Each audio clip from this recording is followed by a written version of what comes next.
CSK இதோ ஆதாரம். ருதுராஜுக்கு காயமே இல்ல, நல்லா ஏமாத்துறாங்க. சிஎஸ்கேவை பொளக்கும் ரசிகர்கள் முழு தகவல்களை வாங்க பார்க்கலாம். சென்னை சூப்பர் கிங்ஸ் அணியின் கேப்டன் ருதுராஜ் கெய்க்வாட் நடப்பு IPL தொடரிலிருந்து காயம் காரணமாக நீக்கப்பட்டிருக்கிறார். அவருக்கு பதிலாக தோனி மீண்டும் சென்னை சூப்பர் கிங்ஸ் அணியின் கேப்டனாக பதவி ஏற்க இருக்கிறார். இந்த நிலையில் ருதுராஜ் கெய்க்வாட்டுக்கு ஏற்பட்டுள்ள காயம் உண்மையில்லை என சமூக வலைதளங்களில் ஒரு வீடியோ வலம் வருகிறது.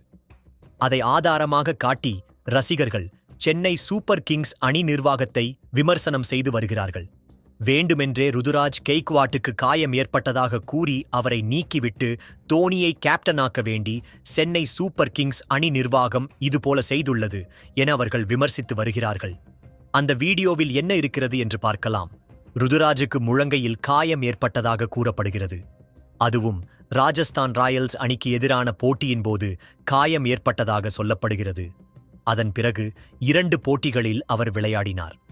அந்த 2 போட்டிகளிலும் அவர் சரியாக ரன் சேர்க்கவில்லை.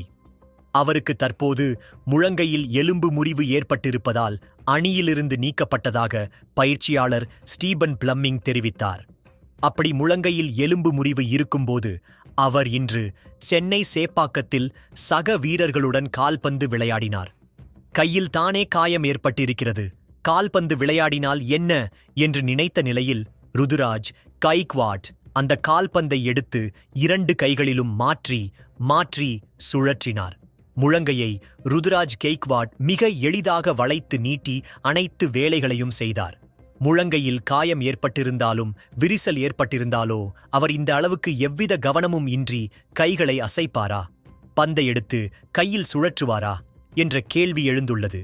முழங்கையில் ஏற்படும் காயம் என்பது சரியாவதற்கு நீண்ட நாட்கள் ஆகும். மேலும் கையை மடக்கினால் அதிக வலியை தரும். ஆனால் எவ்வித வலி உணர்வும் இன்றி ருதுராஜ் மிக சாவகாசமாக கால்பந்தை கையில் எடுத்து சுழற்றி சாகசம் செய்தது எப்படி என ரசிகர்கள் கேள்வி எழுப்பி வருகின்றனர். அப்படியென்றால் அவருக்கு உண்மையிலேயே காயமில்லை. அவர் தோனியை கேப்டனாக்க வேண்டி அவருக்கு காயம் இருப்பதாக சிஎஸ்கே நிர்வாகம் சொல்லியிருக்கிறது என ரசிகர்கள் குற்றம் சுமத்தி வருகிறார்கள்.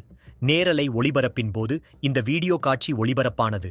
அப்போது முன்னாள் வீரர் ஆகாஷ் சோஃப்ரா எப்படி முழங்கை விரிசலுடன் ருதுராஜ் பந்தை கையாள்கிறார், இது எனக்கு புரியவில்லை என்று தனது சந்தேகத்தை முன்வைத்தார்.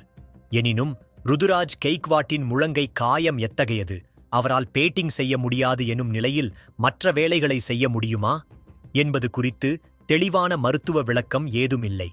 ரசிகர்கள் தங்கள் சந்தேகத்தை இவ்வாறு குற்றச்சாட்டாக முன்வைத்து வருகிறார்கள்.